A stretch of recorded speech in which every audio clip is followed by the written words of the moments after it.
Welcome to the Art of Yin Workshop. My name is Alex Nikolic and I'm super excited to have you. Please let me know in the chat if you can hear me well.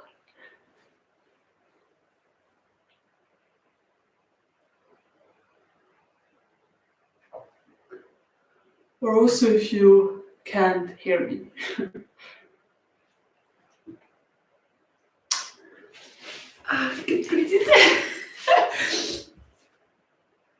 Perfect. Yeah, that's it. Well, before we start off our Yin Yoga workshop, we'll just close our eyes for a moment. You can let your hands rest wherever it feels good. Just taking a few deep breaths through the nose in and exhaling through the mouth, letting the body soften.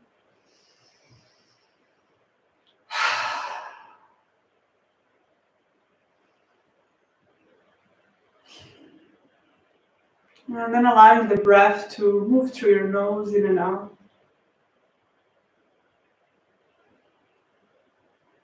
Just bringing awareness to your feet. And from your feet, scan your body all the way up to the head. And just noticing how you're feeling in your physical body tonight.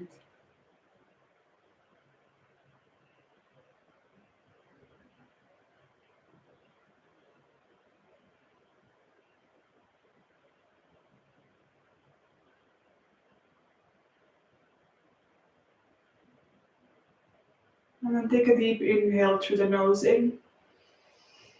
And exhale with a sigh, let it go. Bring your hands to your heart. And just noticing how you're feeling emotionally tonight.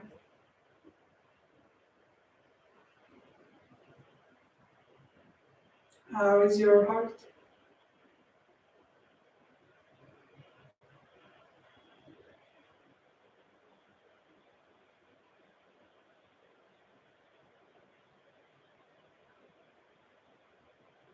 Taking a deep inhale into your chest and holding the breath at the top.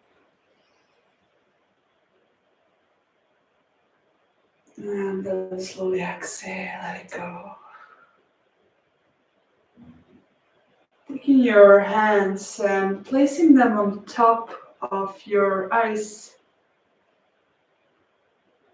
Noticing how you're feeling mentally tonight.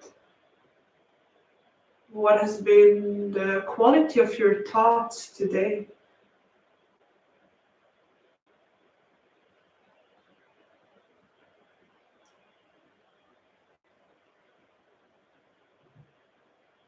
Taking a deep inhale through the nose in.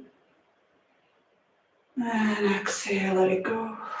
Release your hands. And then take your hands in a big circle around, all the way up to the top of your head. Really imagining how all the pieces of yourself now arrive into this space. And then bring your hands down to your heart.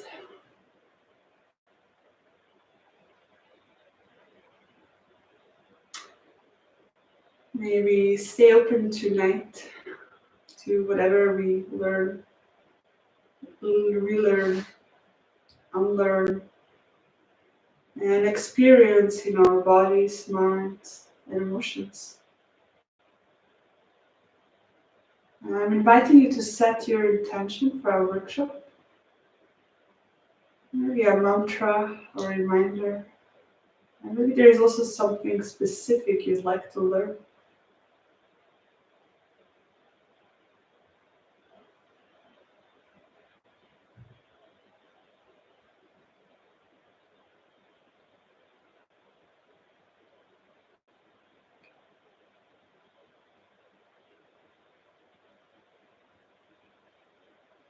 And then take one more deep breath through the nose, in and out. And release your hands. You can gently open your eyes when you feel ready.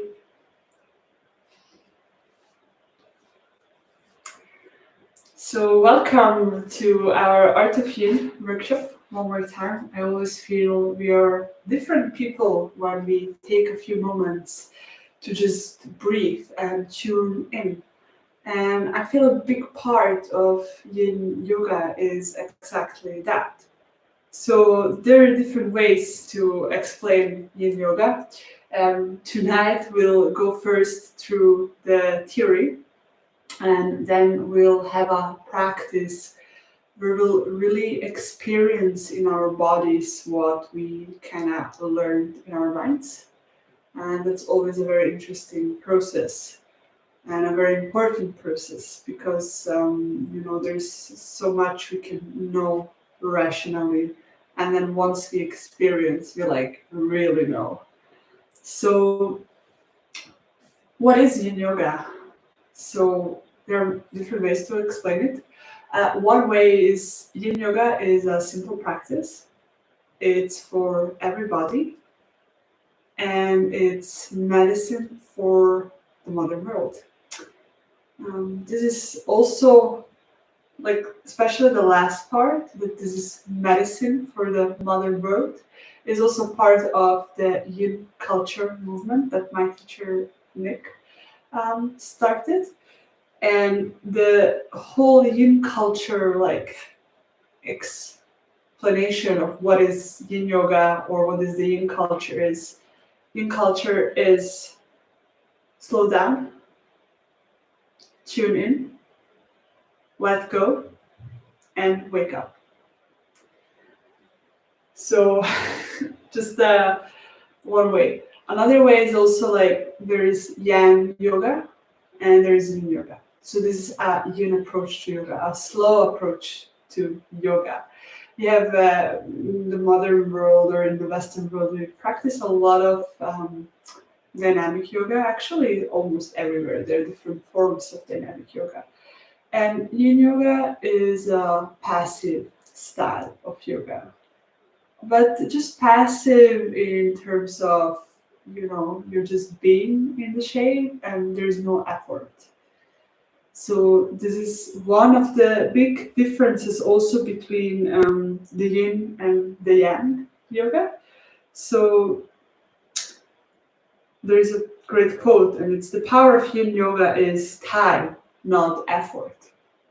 And it goes completely against what we kind of learned in the, just modern world, let's say, where it's always about, putting effort, doing more, and also like being against the time and push through. And this is one of the first things you kind of have to relearn practicing yin yoga, and it's can be very difficult. There are many difficult, different parts yin yoga touches on, as any yoga, as anything you do in life. So I'll come to these parts in a moment. I'd just like to tell you a little bit also about how Yin Yoga was developed and what the Taoist philosophy is.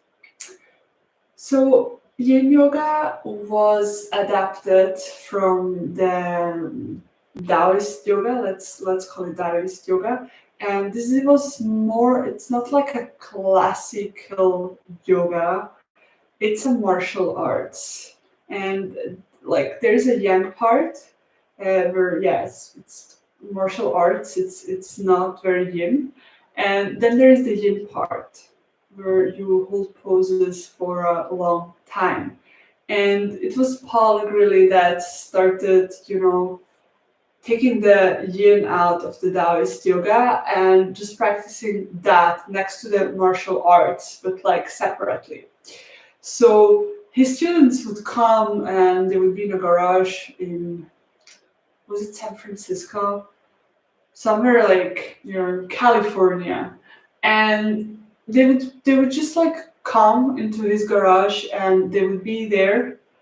And he would go into a shape and they would just do the same as him, and then they would just stay there for a while.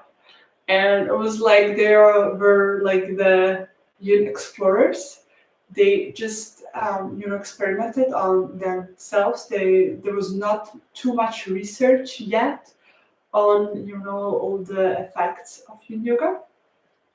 So yeah, with Yin Yoga you can explore a lot. So they've been exploring what's happening in their bodies and minds. Um, then one of his students, Sarah Powers, she started actually calling it Yin Yoga. Somehow this term happened. And another teacher, Bernie Clark, so they didn't want that anyone can just take the name Yin Yoga and then, protect it and make their thing out of it so that it's like a protected term. They didn't want it. They wanted it to be accessible to everyone. So what they did, they actually tried to trademark it, but just because they knew it's gonna fail, so it failed. And once it fails, like a trademark, once it fails, you can't trademark it again. So that's how Yin Yoga, has its starts. And my teacher Nick, he studied with Sarah Powers, and she has a more Buddhist approach to Yin Yoga. So she would go to Buddhist lectures and just sit in the background, and not just sit, but she would practice Yin Yoga. She would soak in the Buddhistic wisdom. So in Yin Yoga, there are like many different ways to approach it. So we'll say like there are like different maps or lenses you can look through as you apply in yoga. And some work with TCM, with the meridians. Some go after the yogic tradition, like with Yin culture. We go after the classic yoga, hatha yoga. We sequence after that. And there's the Buddhist approach. There's like many different ways you can look at it. And basically, when you put all this, like you can also go from a just physical aspect. So that's the fascia, the connective tissue, coming to that in a bit. But yeah, you can see there are different ways. And also, one thing that I think is very interesting is the yin and yang qualities.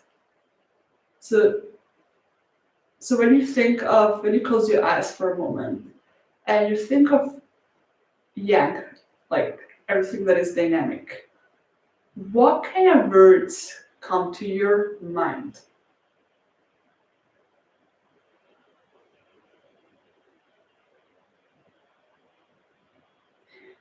And then when you come to yin, something passive and slow, what kind of words come then in your mind?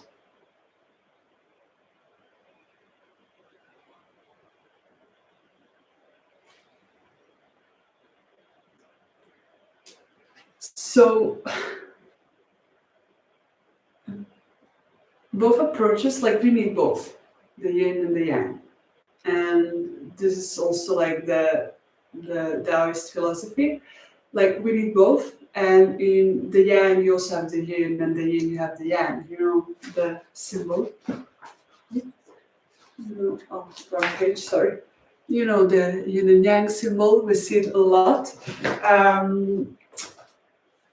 So, the yin is not about the destination, it's about the journey. And the yang focuses more on the destination. That's why it's like more pushing through, which is surrendering. So when you think of yin, some of the qualities are dark, cold, passive, it's inside, it's slow, it's mysterious, water, moon, earth, and it's plastic. And when you think of yang, yang is light and hot, active, dynamic, bright, rapid. It's fire and function and energy. It's elastic. it's more male energy, and it's outside.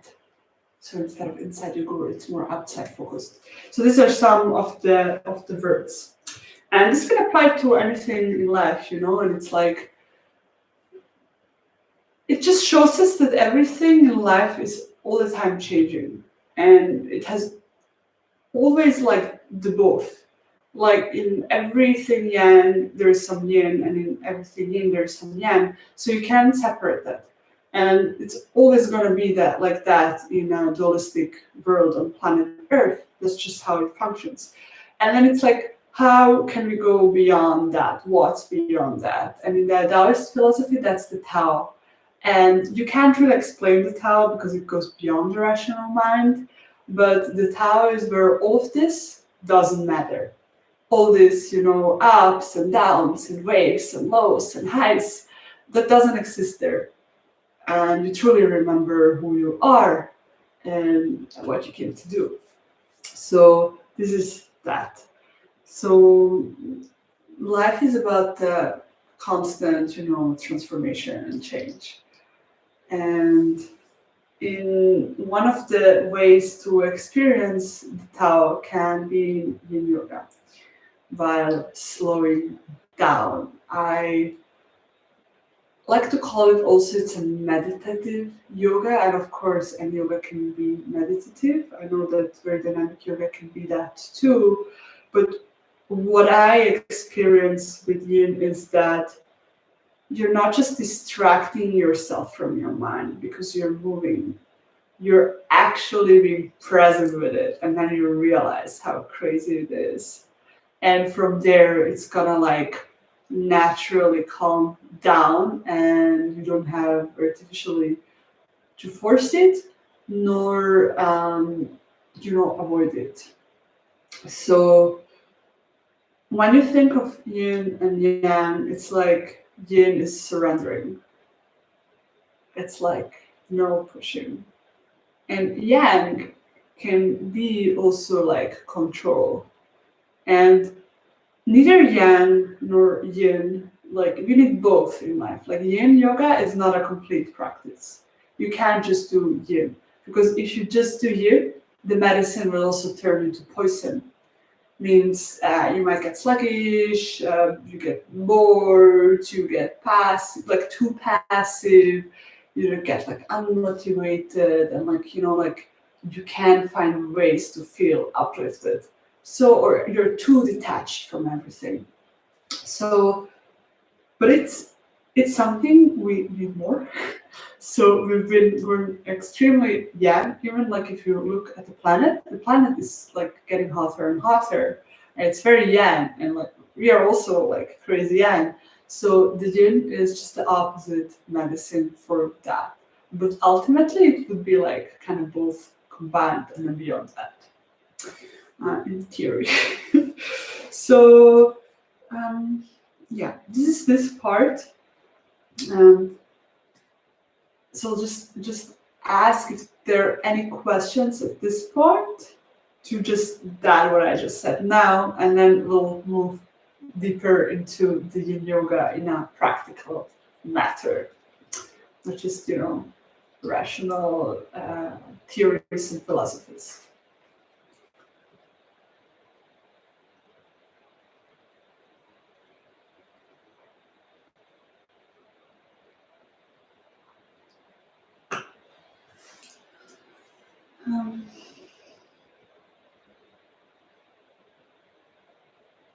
So, as I said, everything that we do in life affects us on different levels.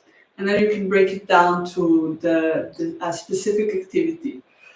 So, the different levels it affects us is mentally. Like you do something in life and it's just going to affect your mental state. Then physically, in your physical body, emotionally, everything, what you feel, and energetically, everything that you can see, but you still tune in with it and you can notice it. It's like when you walk in a room and something feels off or weird or something feels really good. like you just feel that. And that's also intuition. And so when you look to these four um, categories in form of yin yoga, um, actually what's happening is that physically and mentally you're just gonna slow down. So when we practice yin yoga, there's a natural overall energy of things moving downward and outward. So this means physically you're just gonna notice tension in your physical body, and then you're gonna start releasing it, and you're gonna access your connective tissue, the fascia, which is very, very interesting. And we all have the myofascial meridian lines. This is different from the TCM meridian lines. So how to imagine fascia? Fascia, I like to explain it like chia pudding, or like it's kind of like gooey. And imagine like there's chia pudding over all your bones, your ligaments, your muscles, and the fascia holds your body together. So without the fascia, everything will fall apart. Nothing would be in their place. It's fascia is that makes you actually be able to stand and walk. Like coordinate your senses and everything. And the thing is, the fascia can only be accessed if you're passive, and like its quality is cold, and it needs to be stressed and not stretched. So we're doing yang yoga or active stretching. So at the end of dynamic yoga, you always do some kind of stretching, and you're like, for example, you have to point your toes, and like you're there actively like trying to move down. In yin yoga, you don't do that. You let go of your toes, you let go of your body, you let your body do it by itself. It opens up when it's ready. Because when you try to push, you're not going to access the fascia because it's so sensitive, it's not going to let you in. And yeah, so if we don't take care of our fascia, then like how nice how nice chia pudding looks, and how like this like too dry chia pudding looks.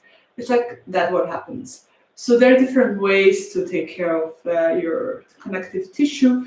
One is to hydrate yourself. So drinking enough water. There's like deep tissue massage. There is what else? Well, yin yoga. There are myofascial release techniques you can do. You use balls and foamy props to help you like release it. It can be quite painful. Because we are not used to it, and we think it's the muscles, but it might not be that. And the fascia is really fascinating because, for example, there's like different fascia lines going through your body. One, for example, is the front, one is the back, and there's one like going through your belly, like in a cross all around. Sides, the arms, like many different ones.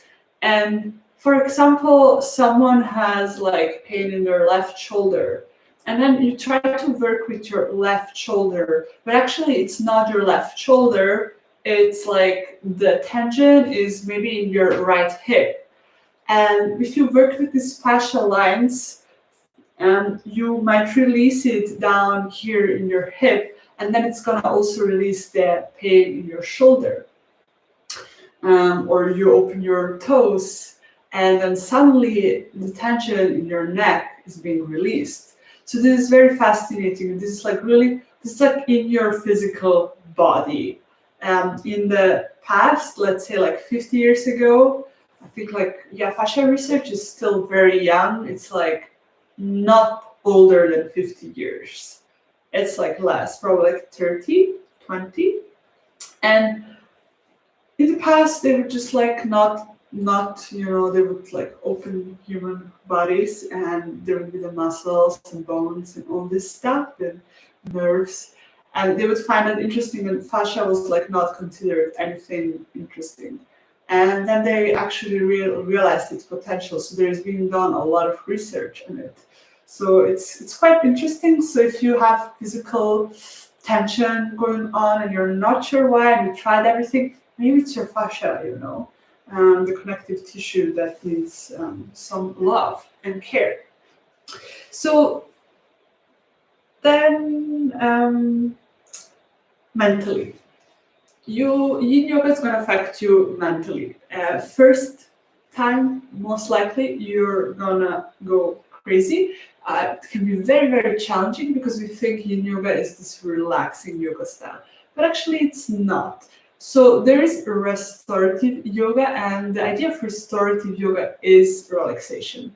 The idea of yin yoga is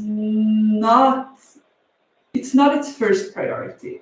So it can be very challenging. Like, for example, if you do yin dragons, these are like hip openers, and you're like there for, let's say, like you do the dragon flow, you're like in this position, and you stay here for, let's say, different variations, like 12 minutes. It's quite challenging, different levels. So, yeah, it's mentally can be very challenging because we're not used to be still.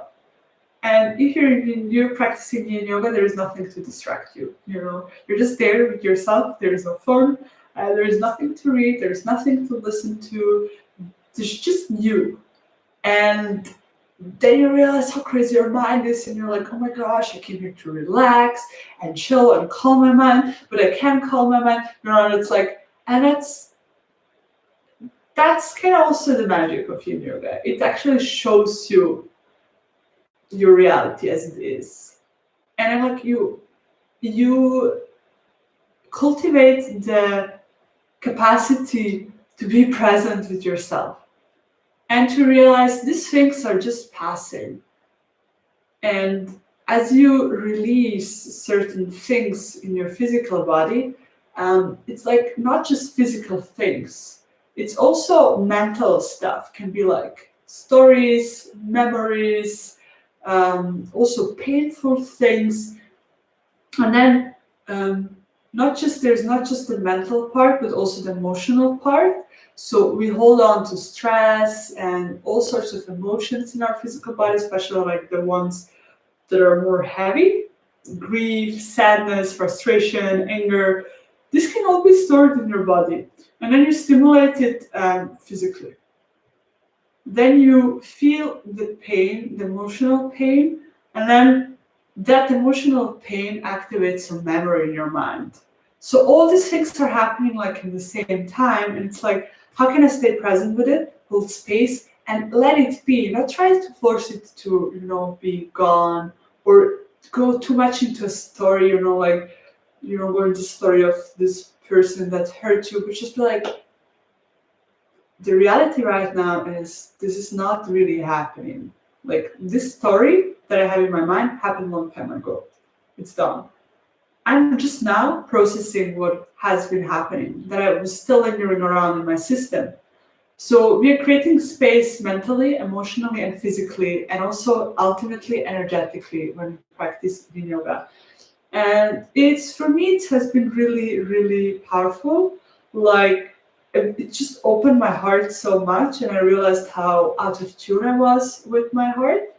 So it was very painful in the beginning, and I cried. Like, I went like every day for 30 days to my teacher's yin yoga classes, and I cried in every single class. And then I did the training, and I cried through the whole training. And there was I didn't even know anymore why I was crying, but I was just releasing and clearing, and I was just also so touched by its power and medicine and its simplicity. And basically,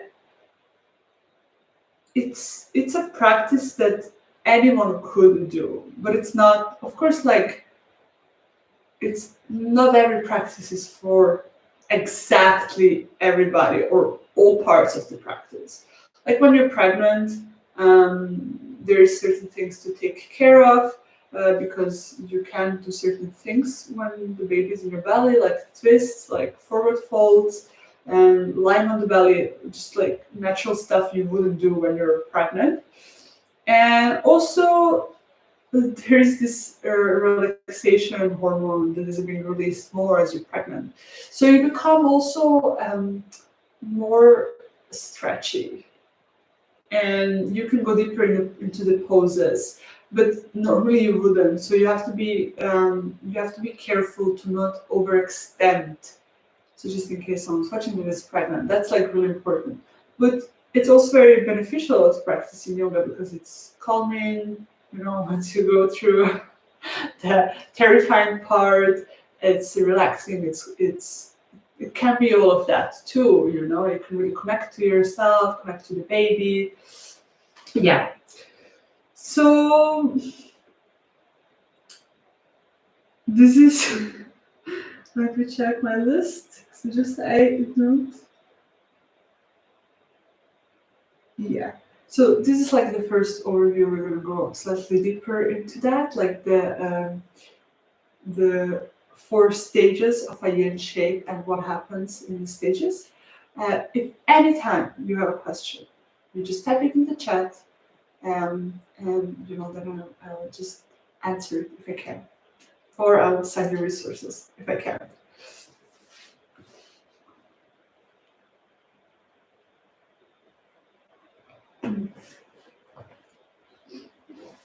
So the 4 stages of a yin shape. So, yin shape can also be a yin asana, like when you want to use yogic terms. It's just you put your body in a shape. Very simple. So first, you create a shape. And as you create a shape, you find ways to be able to relax in this shape as much as possible. And one way that can support you, but it's not necessary in every pose, are yoga props.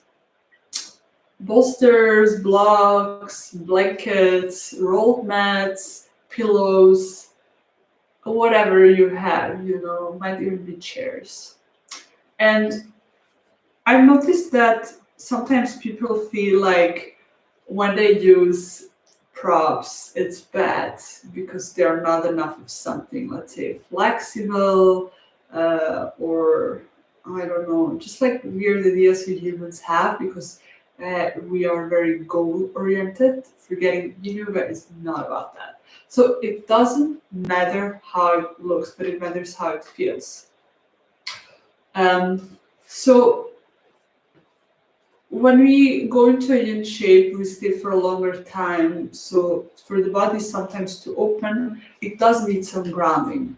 It's like your knee, even if it's almost at the floor, it might need just to touch a blanket so it feels safe and you're like, now I can let go. It's like it's a lot of also mental stuff we are not aware of that might hold us back, and then we don't want to open up because you're like, no, it's not safe. Like I'm not gonna just like jump and there's like I don't know if I'm in hell. If is there a floor? So how deep is the water I'm jumping in? So this is the idea. So blocks are amazing if you do practice regularly in yoga at home. I really recommend you getting to blocks. They're so useful. They're even nice to use small tables and amazing. And best is to just use cork or wooden blocks.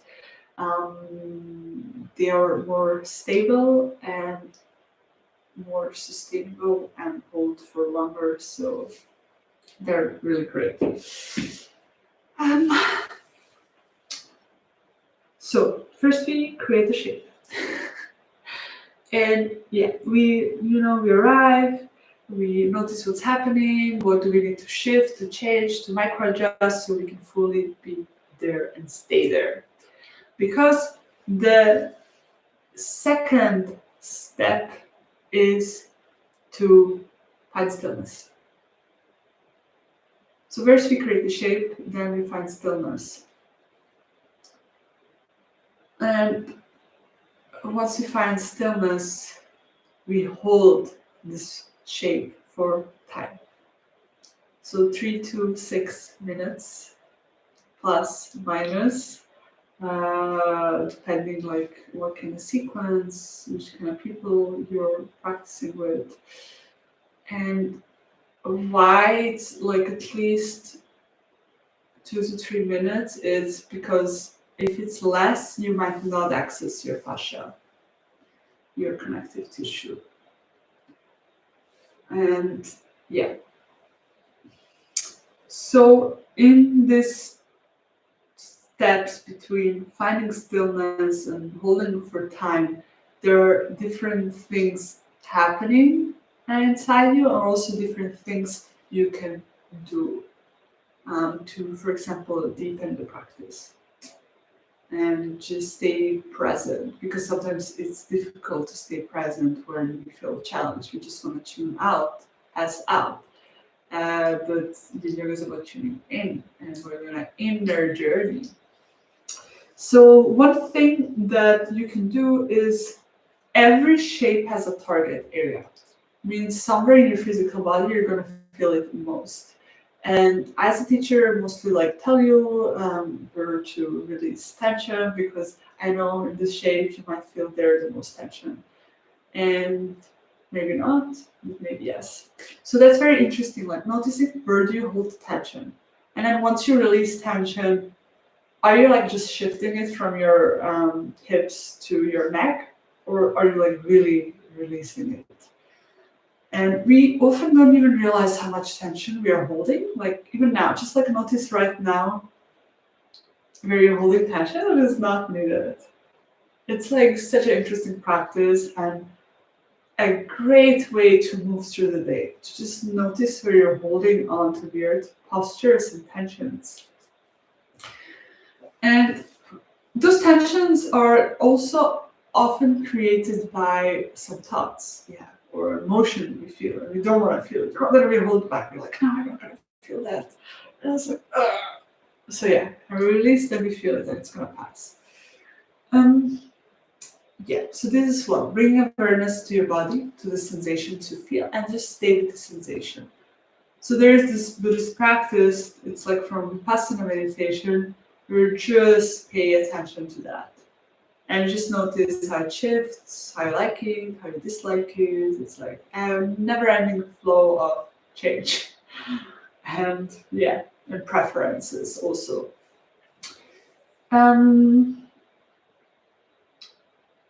Then when you're in a yin shape and you're holding for time, as I said, like it's gonna affect your mind. And you need a yin attitude or a yin state of mind to approach this practice. It's not about the destination, it's about the journey. And you just have to give it time and just be there present. Because when you try something else, like pushing, controlling, being goal oriented, your body's gonna snap. Your mind is gonna go crazy and you're not gonna benefit from anything. You might even hurt yourself in some levels. So very important to realize where you're having when you're in a pose, like what is my idea right now of this moment?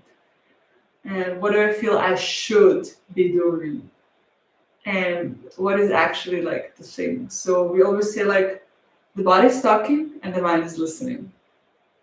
And mostly like our mind is talking and then our body like has to, get along with it, and mostly like when you feel tired and you're just pushing through, that's your mind telling you should push through because of XYZ. But actually your body wants a nap. or a rest. So how can we just be more aware of that? And how we bring our yang attitude into our yin practice, because there you're gonna notice it even more. Also how you want to escape, how you don't want to be there, how you like hate it, and you might be angry and like just everything. Just like being like, oh wow, oh wow. So it's also going to be being curious and interested, and you get to know yourself on a deeper level. It's quality time with yourself. And sometimes it's going to be easier, sometimes it's going to be less easy. So that's like that. Gravity. In a shape, at some point, there is something called a phase shift. So suddenly something shifts in your body, you can actually go deeper into a shape. And this might be for just like a few millimeters, might be centimeters, doesn't matter how deep, but your body's gonna release by itself, not because you pushed. And when that is happening, it's important, like anyway, in yoga to realize because you're not pushing, you have to let gravity do the work. So you just surrender, you let go, and you have to trust. And then it's going to take you where you need to go and not where you think you should be going. So that's very nice. I guess that's why I felt so connected practicing yin yoga, connected to my heart, to myself, because I realized this should versus intuition. So yeah, as I said, we in yin yoga we stress our fascia, we don't stretch. So that's passive. Because the fascia is plastic, it's not elastic like muscle. So if you try to stretch your fascia, it's just gonna break. It's like you have a rubber band, and you're just like pull. What's gonna happen? So that's how you can imagine your fascia. Yeah. So these are the first 4 stages. Create a shape, find stillness, hold for time, and then these are the initial 3 stages by Sarah Powers, and my teacher Nick added another one, and it's release carefully. As important as how you enter the shape, how you stay the shape, is also how do you exit it. And you have to imagine you move through many different layers going into this pose. So you can't just go back. Your body's gonna snap, it's not gonna be happy. You have to move slowly back through these layers. So moving in slow motion, and we are so not used to it. A great practice is to walk outside and force yourself to really take for every step, like I don't know, 30 seconds, minutes, just like really, really slowly moving.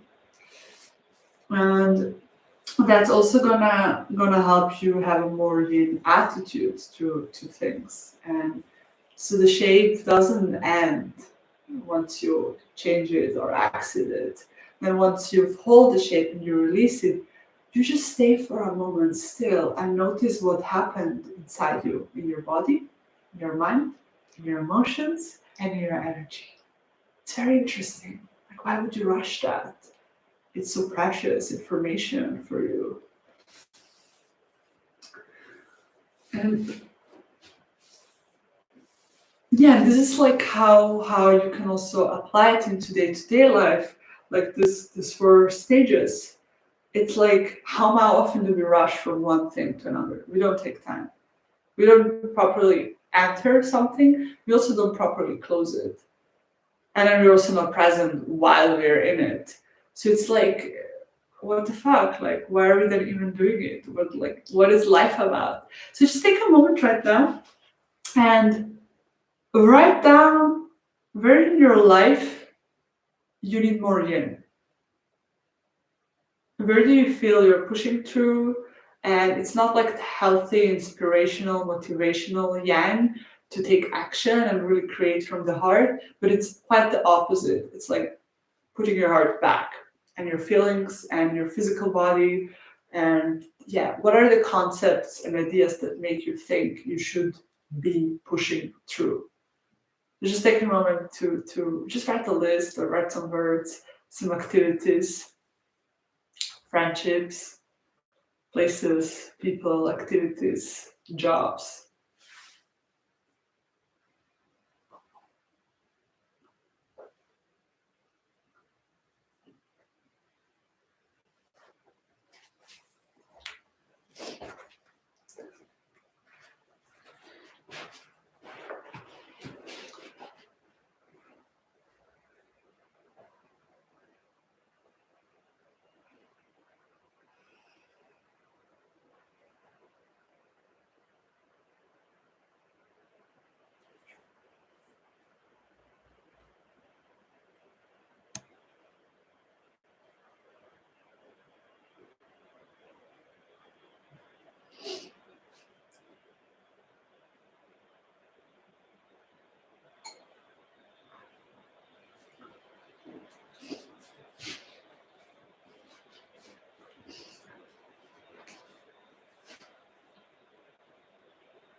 Where in your life can you do less but with a clear intention? When you go, you can watch yourself, like for let's say tomorrow and then the rest of the week, noticing whatever you do in your day. What are your thoughts? What are the activities? Which people do you meet? What do you do? And how do these things make you feel? And what are the things that are not necessary? Like sometimes we don't like things, but we still have to do it. And we have to change our approach to it. Like there is no way around unless we go like fundamentally, drastically, like if you don't like taxes, then you have to find a way to, not have to do your taxes. So you might either give it to someone else to do, or you live off grid somewhere, you don't need to pay taxes. Yeah. Or you just change your attitude towards it, and it's like kind of benefiting you in some ways. But there are also things we think we should be doing for some reasons. Then we have to find out what are the reasons we think we should be doing, and then scratch them. Just like it's like, really, do I have to do it? Is that the rule? Is this written in stone? Or maybe I just don't feel like doing it anymore. Maybe I never felt like doing it anymore. Maybe I like doing it more, but now not. And same goes for people. I know it's hard to say and think of that sometimes, but there are really relationships that are not beneficial. It might be healthier for all people involved to not spend time together or change the activities we do. And then when we change the activities, it might just, the bond is not there anymore. For example, if there's people you go and you gossip with them always, it's like, wow, once you don't gossip, you're like, damn, there's nothing we have in common. So just like this is what Yin is gonna help you with. You're gonna just reflect more on your life. You're just gonna notice when something is not in tune. And it's like, okay, like how can I choose to be more in harmony with myself, with my system, and what brings me out of harmony?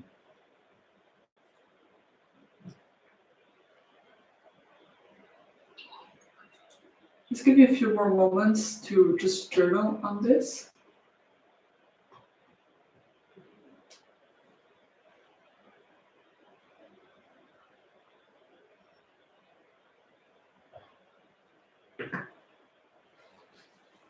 And also tuning into the concept of not having time. This constant thinking, oh my gosh, I just can't finish things. I don't have time, I don't have time.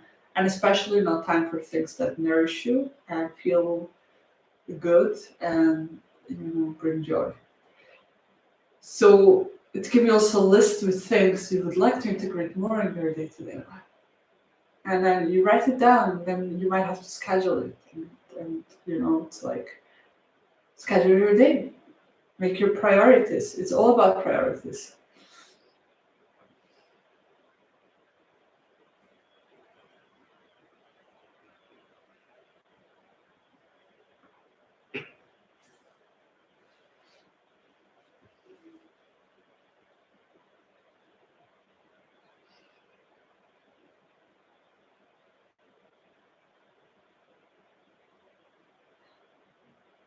Okay, and close your eyes here and just shake your hands out. Take a deep inhale through the nose. Reach your arms up to the head. And then exhale. Let your arms down. And just notice your breath flowing through the nose in and out.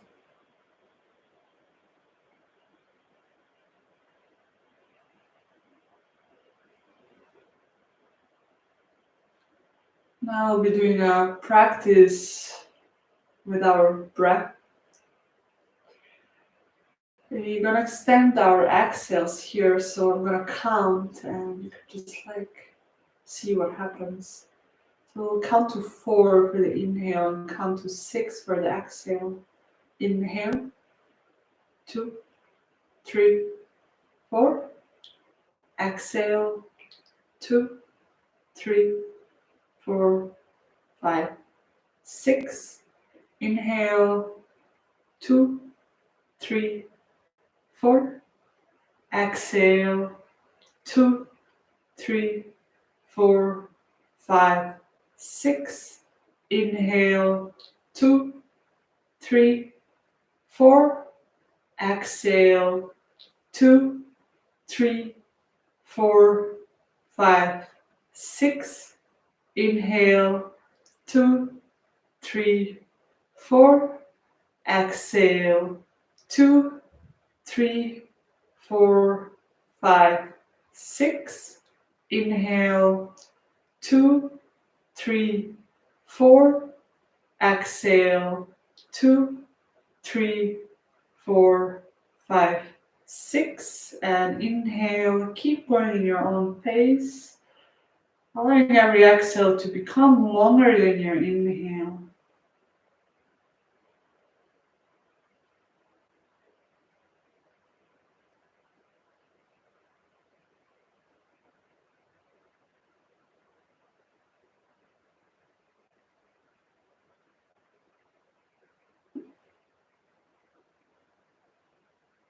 And then after your final round, just let your breath flow in and out.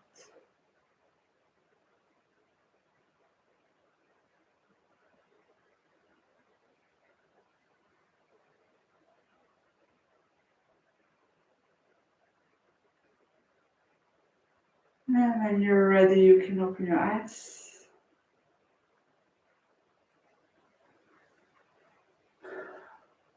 So when practicing Yin, we breathe normally through the nose in and out.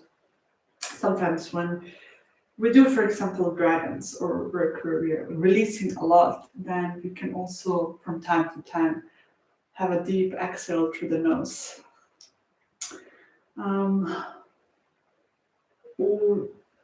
This practice we just done with inhaling shorter than we exhale is naturally going to calm your mind. So it's also great pranayama to do if you can't fall asleep, if your mind feels very busy, you just can't calm your mind. So you do this for a few rounds and it's going to have a very calming effect. And this is also something you can do in your yin yoga practice, especially in the one they'll be doing after this. Because it's going to be like just releasing the backline fascia. It's like this backline of from your toes to your forehead. And if you move forward naturally, like physically, you're not going to be able to inhale that long, but you're going to be able to exhale longer. So this is a very nice practice that you can also take in your day-to-day life. So another one is this we did in the beginning. You just notice your breath flow in and out once you feel you don't know, you need your breath as an anchor. It's like feeling into the sensations in your body. It's the same. Like you notice the breath flow in and out and brings your awareness back to you. Then when we do heart opening yin yoga poses, sometimes we do hold our breath at the top of the inhale with the chin down. This is just gonna activate the heart space. This brings more energy up, which also the more heart opening practices do because we move the energy up, you know? So yeah. You can also, of course, have a more fiery ujjayi breath. So slight restriction at the back of your throat as you inhale and exhale can be helpful to some people. Yeah, especially like doing something more challenging. So it helps to breathe. But throughout the practice, it's good to notice if you hold your breath or if you let it flow. So, you breathe and you relax and you stop and become curious how soft can I get? So, this has been our theoretical part. And before we move to the practical part, just let me know if you have any questions, something was unclear, or something you didn't understand, or are also curious to know more.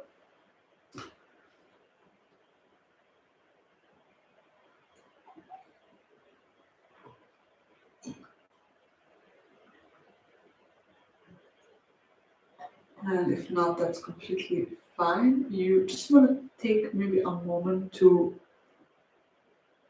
get some fresh air.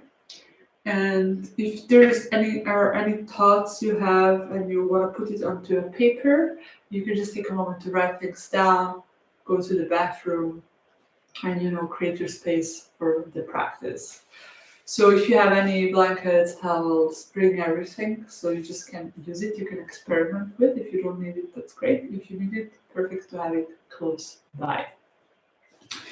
And yeah, we'll meet in a moment. So just take a few minutes.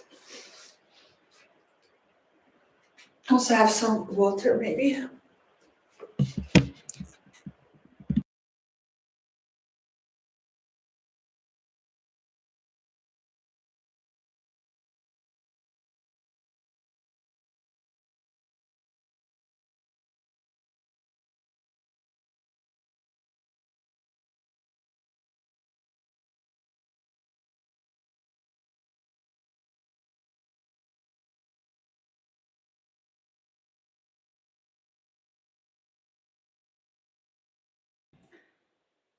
I've also put our playlist in the chat. You can already start playing it, so you're already coming into the vibe.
So we'll be slowly transitioning into our yin yoga practice.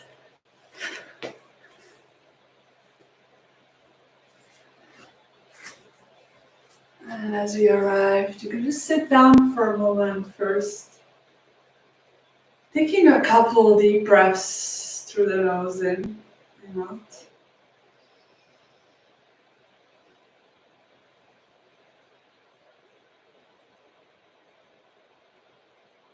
And noticing how you're feeling in your body.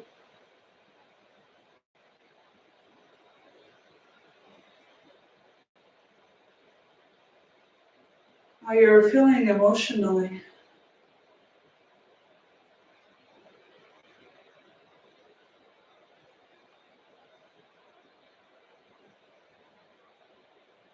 Mentally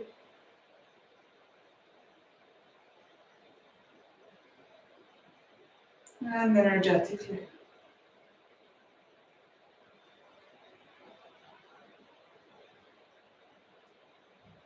Take a deep inhale into your heart. And then exhale with a sigh. Let it go. Bringing your hands to your heart. We'll be opening this practice with setting an intention from the heart of what we want to explore. A yin mantra we can take into our day-to-day life. It might be something as simple as I'm allowing myself to take rest. I give myself the permission to slow down and do less. So choose your affirmation.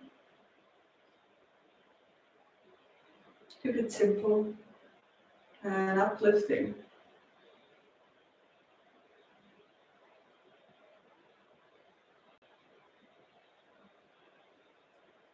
And then as you inhale, imagine how you're inhaling it into your heart. And you exhale it in your whole body. Repeating this 2 more times and repeating your intention internally or also externally as you're at your home.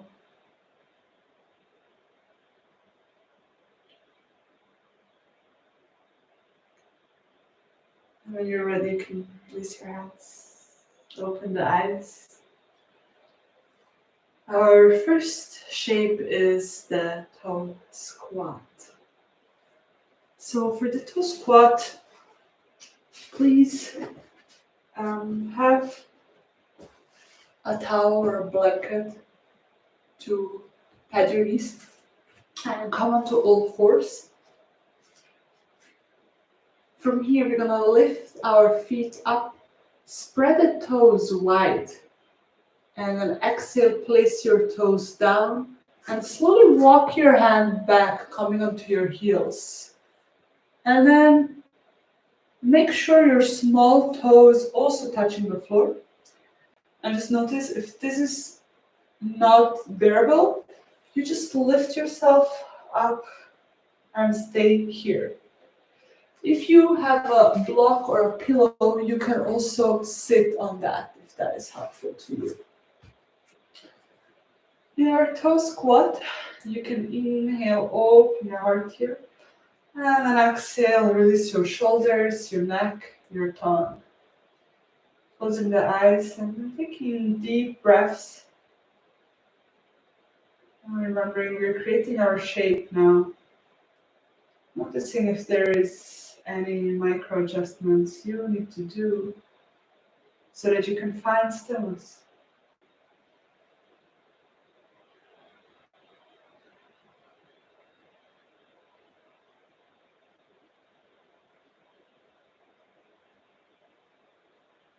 As we hold for time,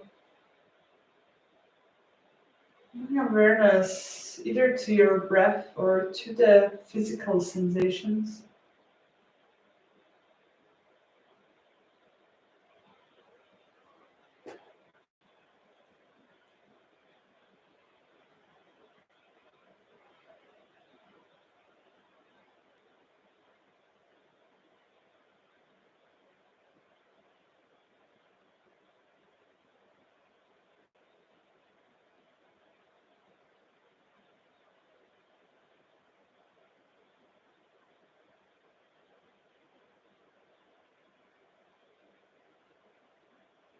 Noticing where you're holding tension in your body and gently release it. And if you need, you can exhale through your mouth.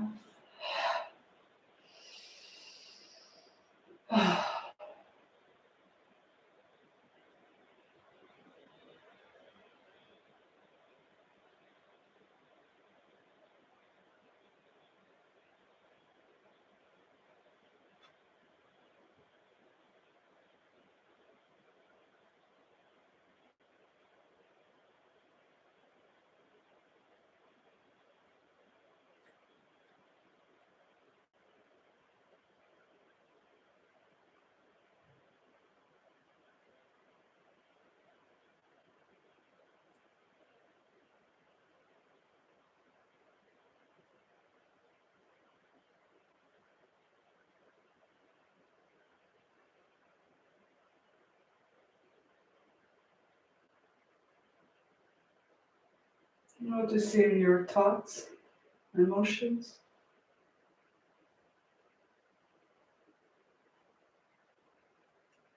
As you take your final 5 breaths here.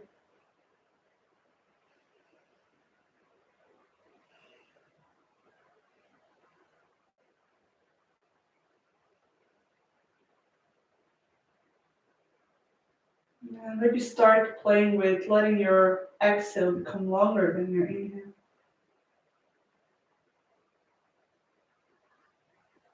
We'll open the eyes and we're straight from here going to move into our next shape.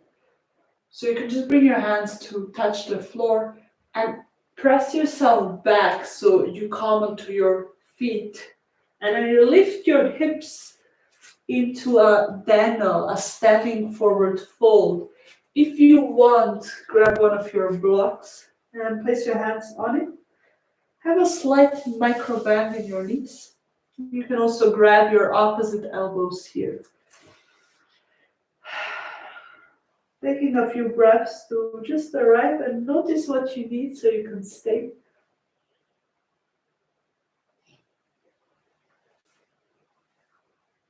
Releasing the neck, shoulders, and gently shifting the weight forward so it's distributed in all 4 corners of your feet and you can be here stable.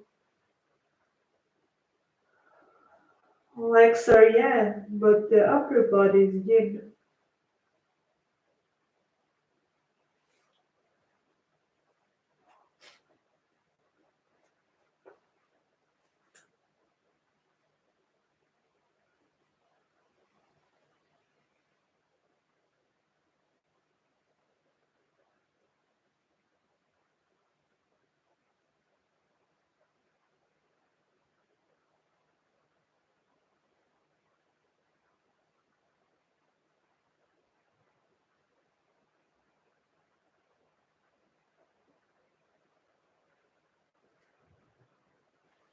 With every exhale, your upper body becomes more heavy.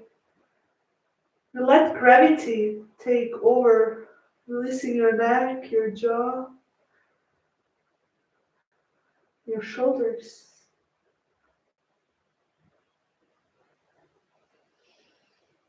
And breathing from your heels all the way up through your hamstrings, spine, neck, and head.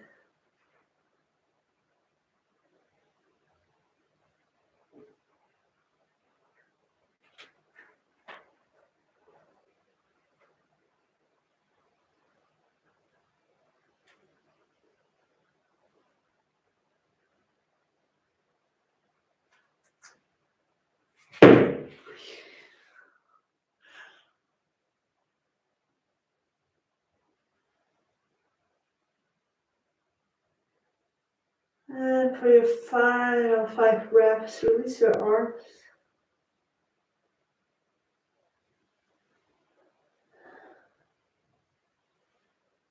Slowly open your eyes if they're closed and just turn your toes outwards.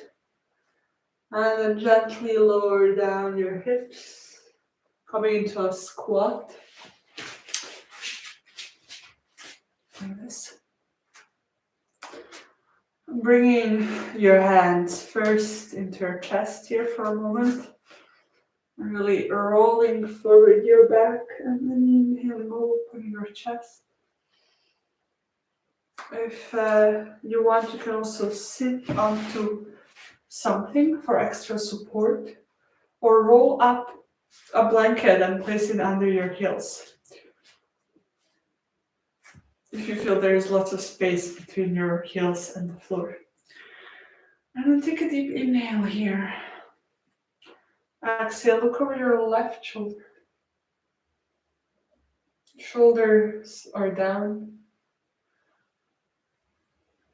Breathing here. Releasing tension in the toes and the belly.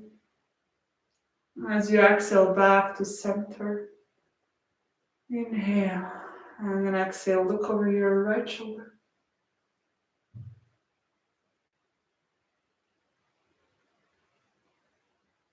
Slowly come back to center.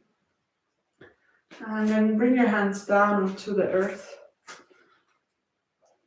Gently tucking the chin in and closing your eyes here. Bringing awareness to where you feel the most sensations.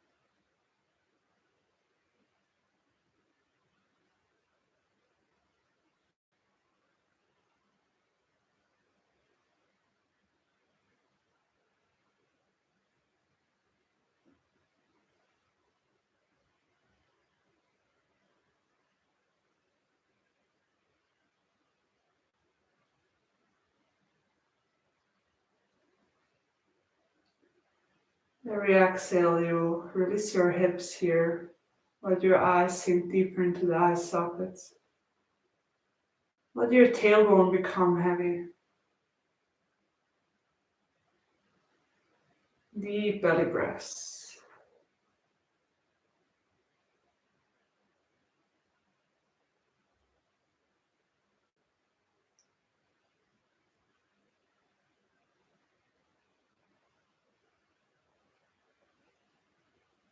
Five more breaths.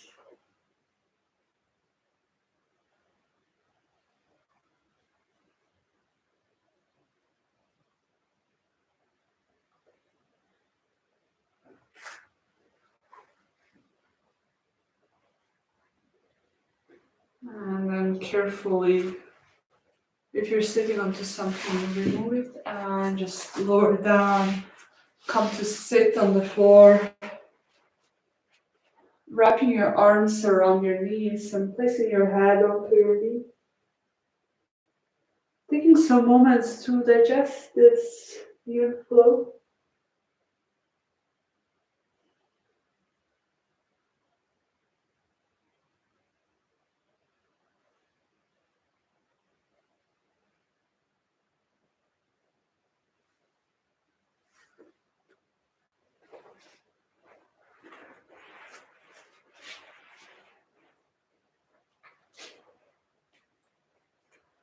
Remembering your intention here, repeating your affirmation internally.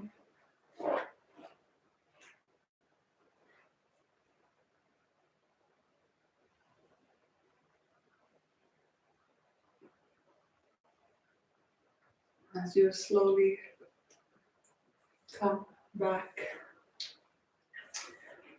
So our next shape is called half shoelace. And for that, I recommend you to sit either on a low pillow or a folded blanket. It's just gonna help you immensely.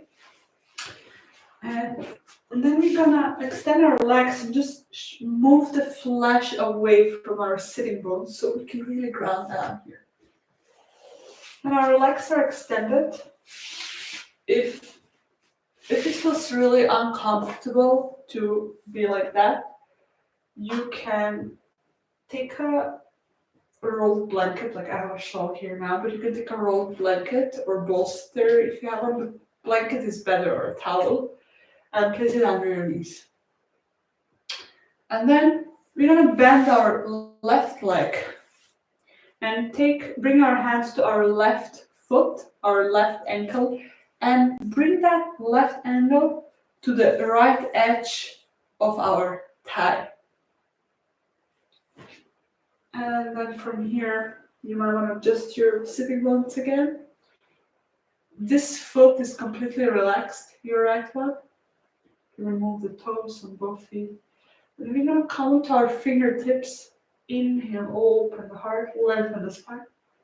And then exhale, slowly walk our hands forward. So if we want to keep our spine straight, you just stop before it rounds. If it feels good in your body, you can move deeper forward and just let go as far as you can. And then let go. Let your head hang. Coming here to this breathe in, counting to 4 and exhaling to 6 or even 8. Allowing every exhale to take you deeper inwards.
Releasing your neck, your jaw, your shoulders.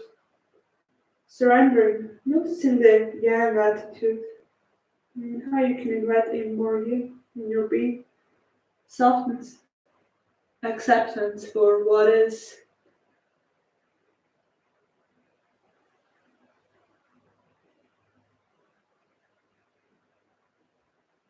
Releasing tension.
Every exhale you soften.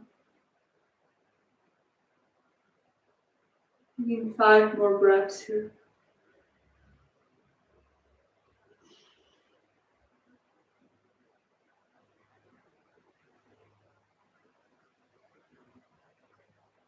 And then carefully in slow motion, walk your hands back. A full breath in and out. Bring your hands to your foot and guide your leg down next to the right. Taking a full breath here, just noticing how you're feeling internally. As you bend your right knee, And bring your right ankle to your left leg. Adjusting your sitting bones here. Deep inhale. Expanding through the chest as you slowly exhale. Take the same variation you've taken before. Letting gravity take over. Your body open up. Building trust to yourself. And also trusting your body's wisdom. If you need, exhale through your mouth.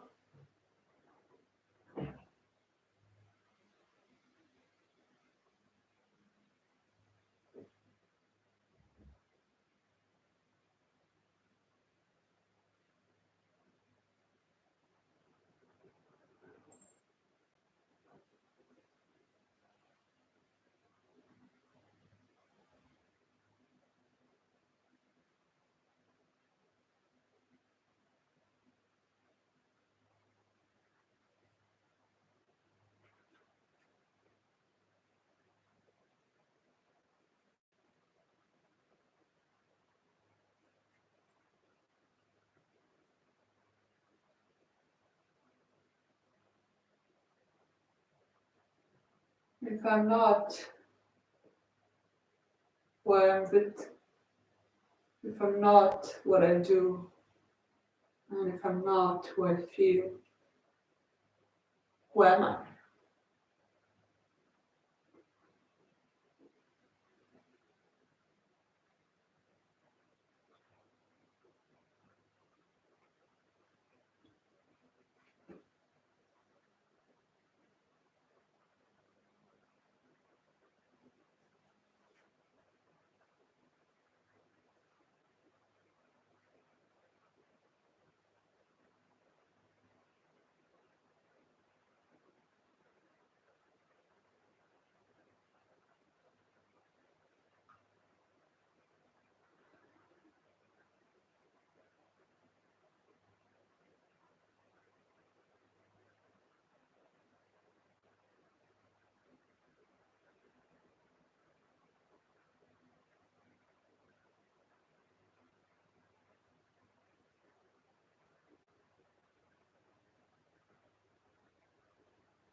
Taking 5 more deep breaths here.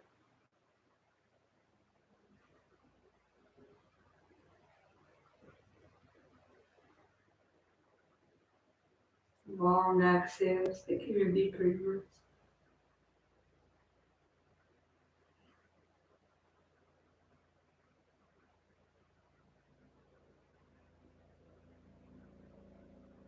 And slowly walk your hands back. And wrap your legs. And just rest here for a moment, closing the eyes.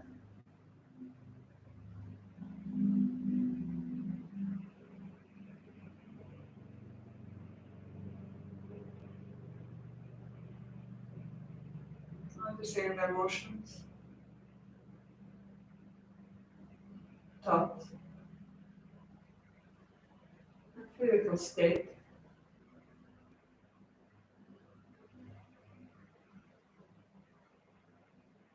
Slowly we'll transition to lying on the mat.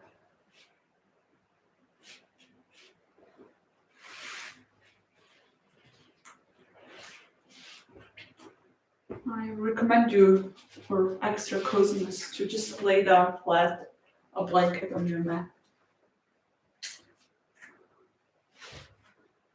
And then have a block or book or a firm folded blanket similar to a block next to your left or right side, doesn't really matter. And then bend your knees and have them into your chest for a moment, maybe even rocking from side to side.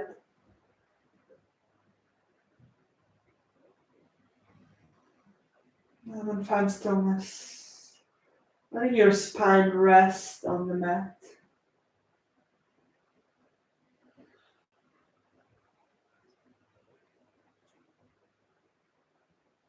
As you bring your feet down,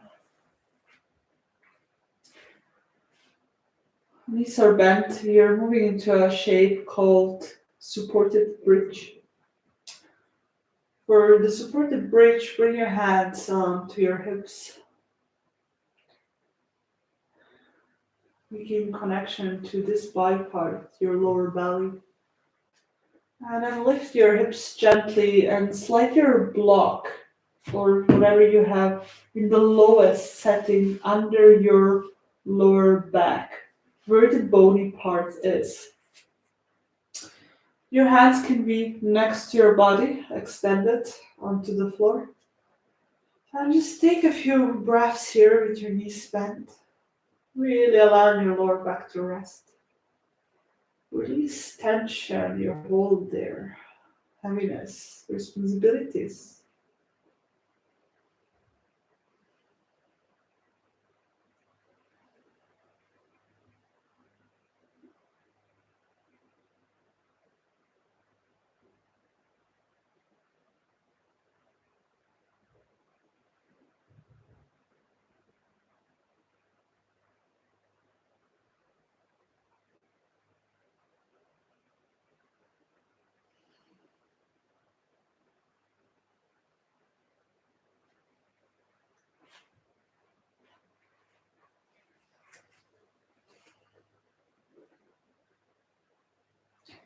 If you want, you can extend your legs down to the mat.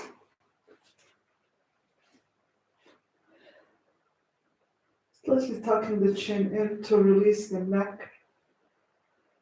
You can scan your body here from the toes to the top of the head, and with every exhale, you allow the gravity to take over the bones to become heavy, moving towards the floor.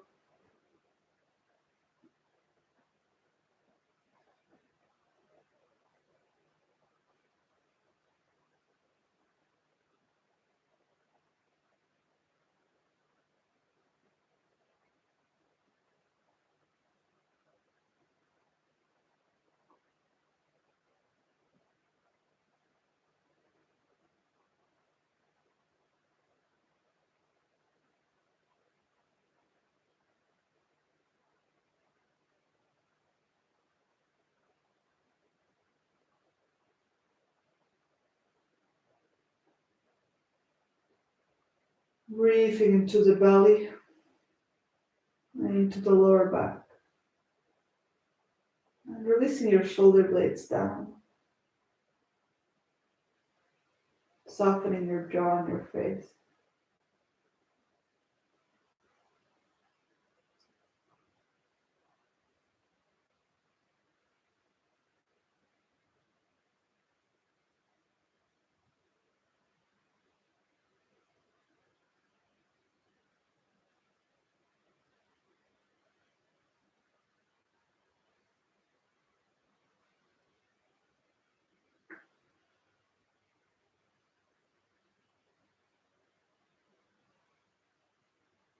Taking your final 3 breaths here.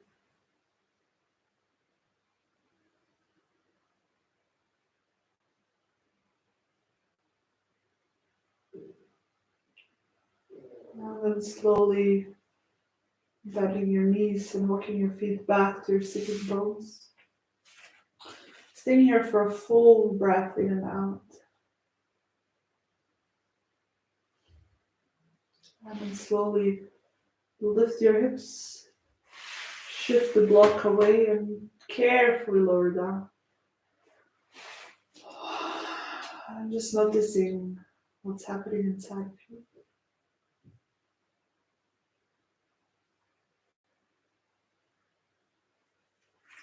And if you want, you can have your knees into your chest. Maybe even rock from side to side, or roll your knees to both directions.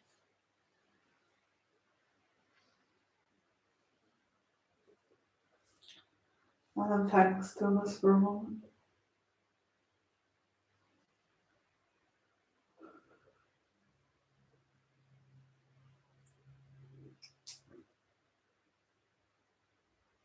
And then from here,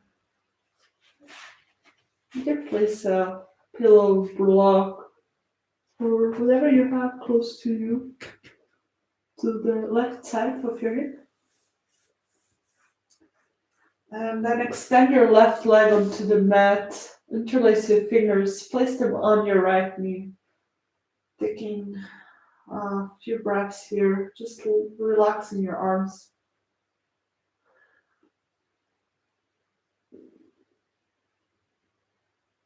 The next exhale, guide your knee to the left side for a twist. Moving the shoulder blades away from each other. The head can face in the opposite direction or stay centered. Arms can be spread out wide or touching the bottom. Just notice where your body is, so you do the same on the opposite side. Deep belly breaths here.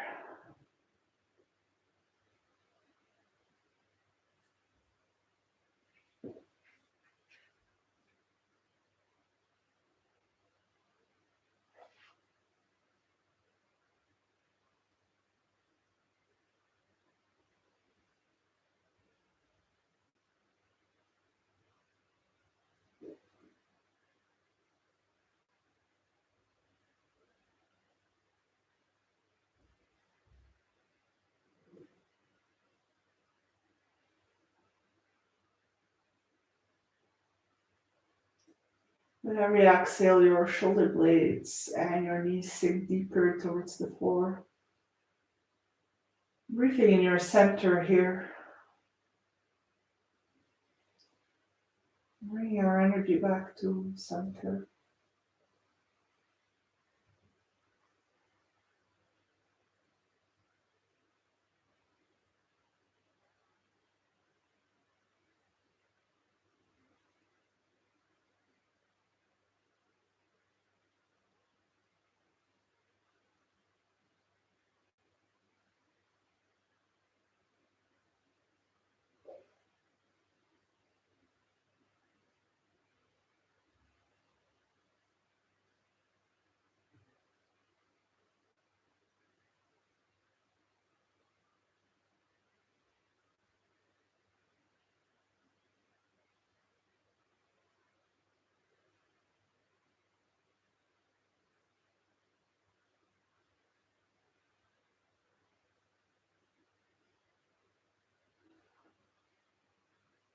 Three more deep breaths.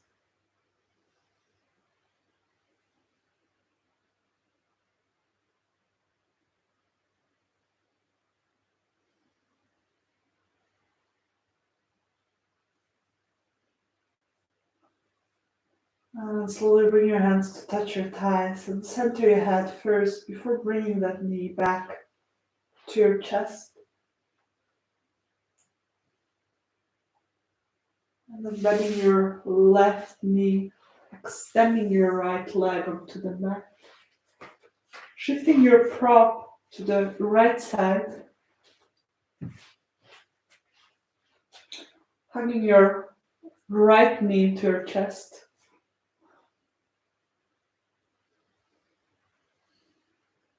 Breathe into your hips.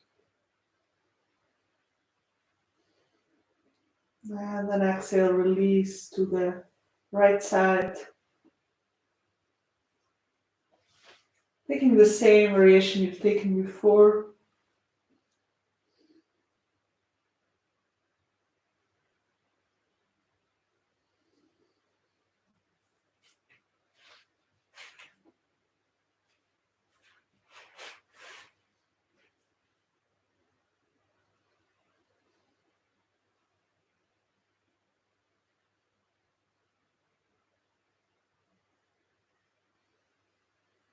Softening with every exhale.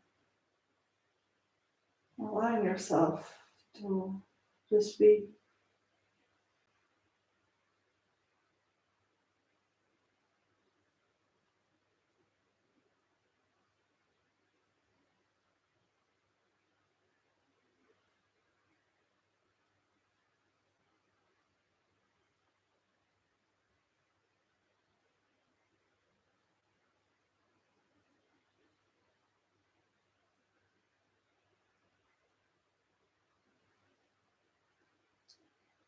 relaxing into your own being, connecting into your true essence. That stable part inside of yourself that goes beyond the changes and shifts or the transformation.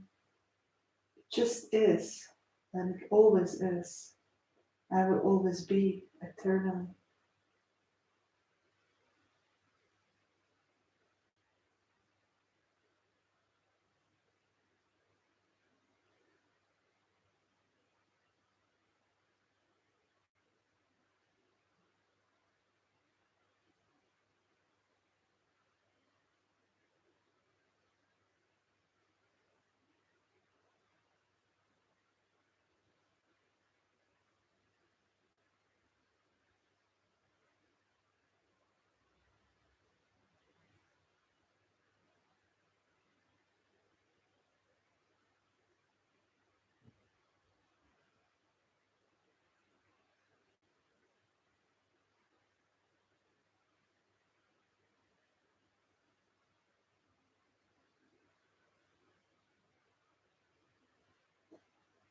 3 more breaths.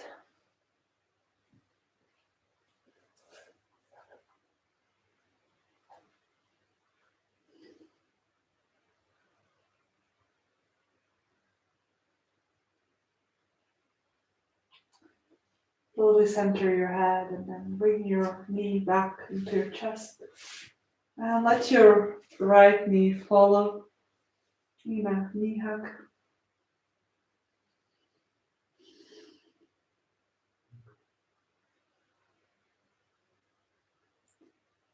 Coming to one side in embryo pose, using your arm or a block as a pillow.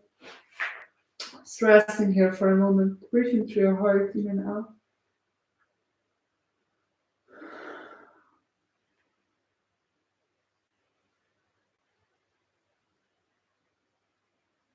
Saving this moment into your being, knowing that this is a part of yourself too,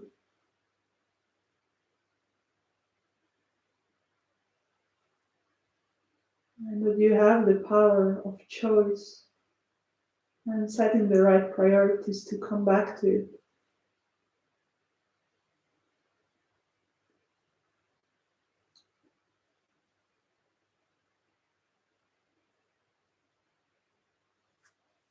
And slowly come into a seated position. Take your time, move slowly.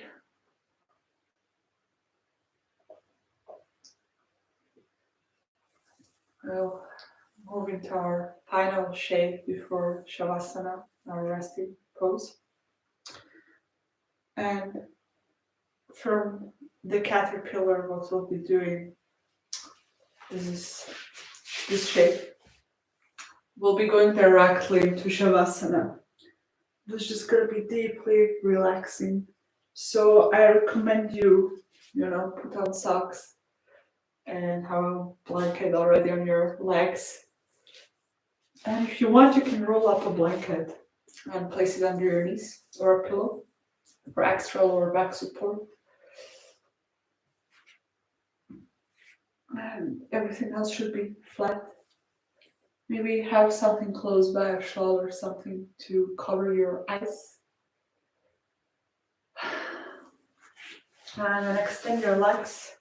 As I said, either put a rolled towel so you have some extra space, or take your heels slightly closer to your body, bending the knees, so you just have more space in your upper back.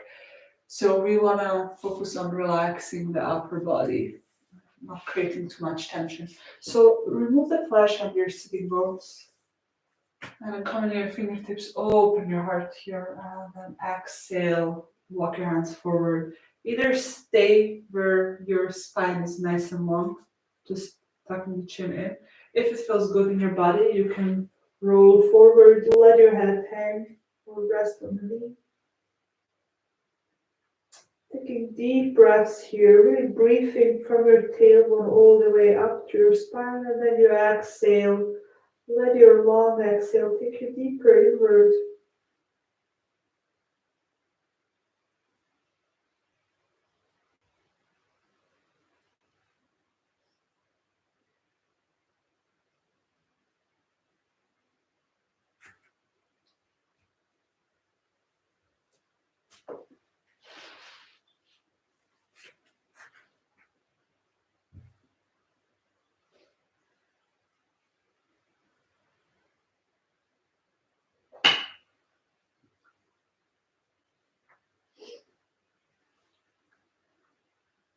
allowing space in your spine between the vertebrae, releasing your neck, even your tongue and your face, your jaw. You won't even stick your tongue out for a moment.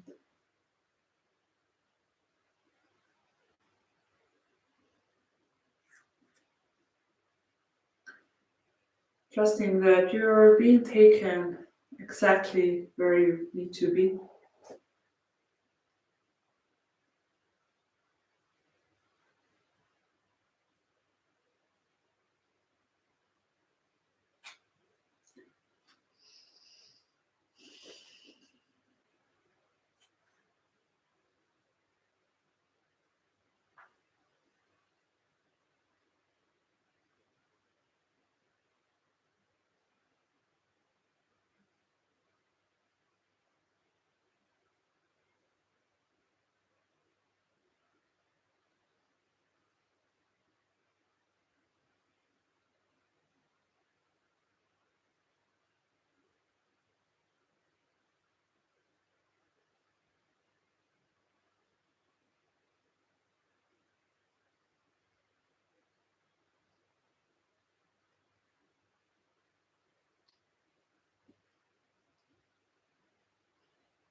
Taking 5 more deep breaths here.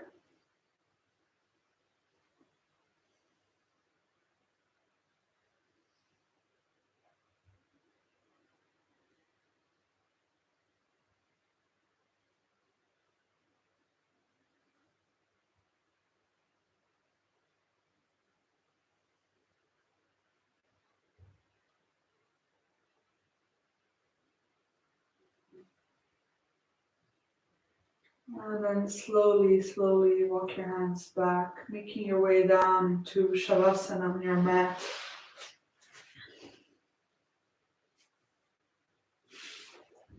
Palms are facing up, your hands are next to the body. You can let your feet fall out. Walking the shoulder blades away from each other as you tuck your chin in.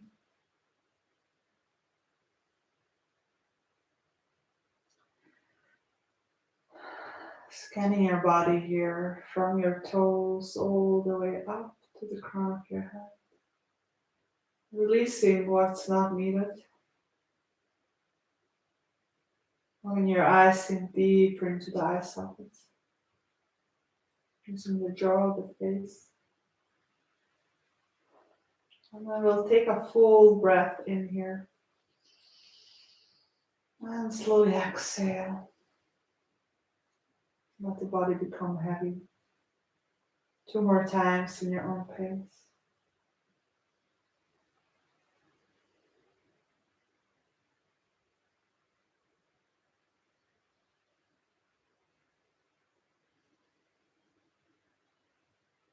And then let go of your breath. Let it flow as it wants. Knowing that you've created a safe space for yourself to nurture your whole being here, rest and digest. Recharging and filling up every single cell with your new mantra of life.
Remember your intention here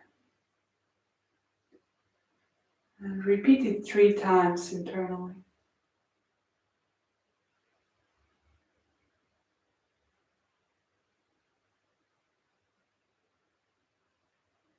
Start deepening your breath.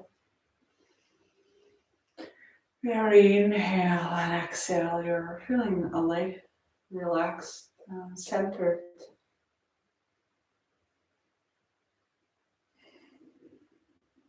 Start moving your toes and fingers, rolling the head from side to side.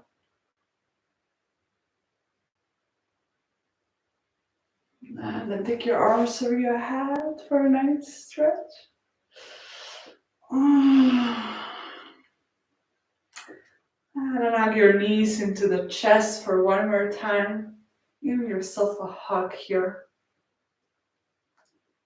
Maybe it's telling yourself something nice and nourishing you wish you would have heard this week.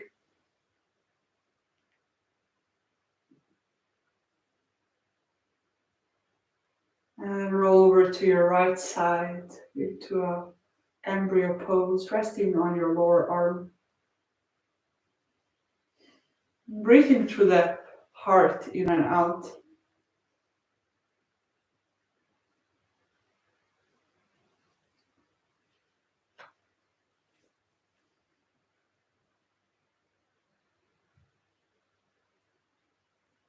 And then rise in a seated position for our final meditation. Sitting comfortably. Hands can be on your knees, palms facing down or up. Inhaling, lengthening your spine. Exhaling, releasing your shoulders and your glutes. Bringing awareness to your breath, flowing in and out your nostrils.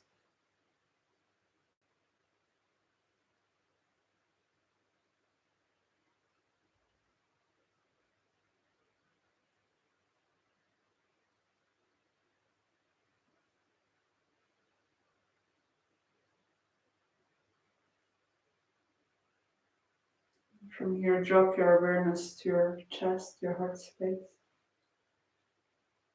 You can even bring your hands to your heart or onto the chest.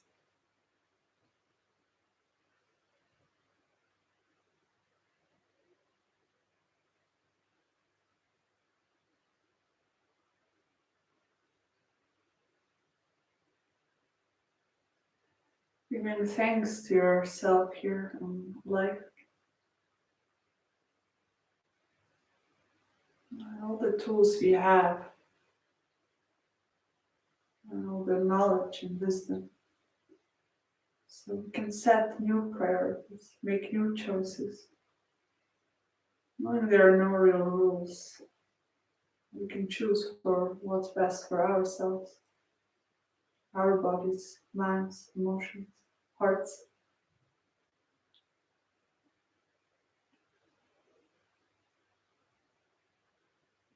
Take a full breath into your heart here. Hold it at the top, tuck the chin slightly in, and then slowly exhale.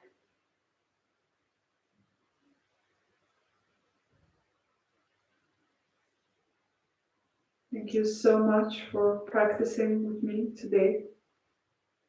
We're going on a journey exploring the art of yin.